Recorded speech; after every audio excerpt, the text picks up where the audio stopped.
Hello guys, andito tayo sa may ano ba to? Opisina ng gobyerno sa ano yata to UNESCO.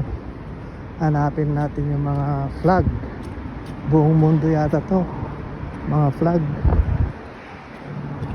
Ayan oh, tingnan natin yung bandila ng ating Pilipinas. Bandila ng Pilipinas, hanapin natin. Ayun siya, katabi ng Korea flag. Ayan oh, yan siya pala. Dami nito, buong mundo.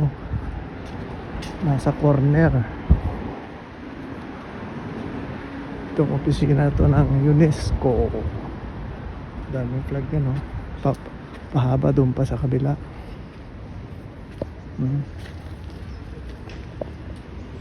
UNESCO. Tatagpuan lang dito sa ano to, sa may avenue ba to? Ayun, Avenue D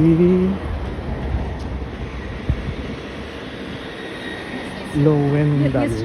Avenue D Lowendal, Avenue D Sufren. Ayan. Yan mga kaibigan, mga kabuto.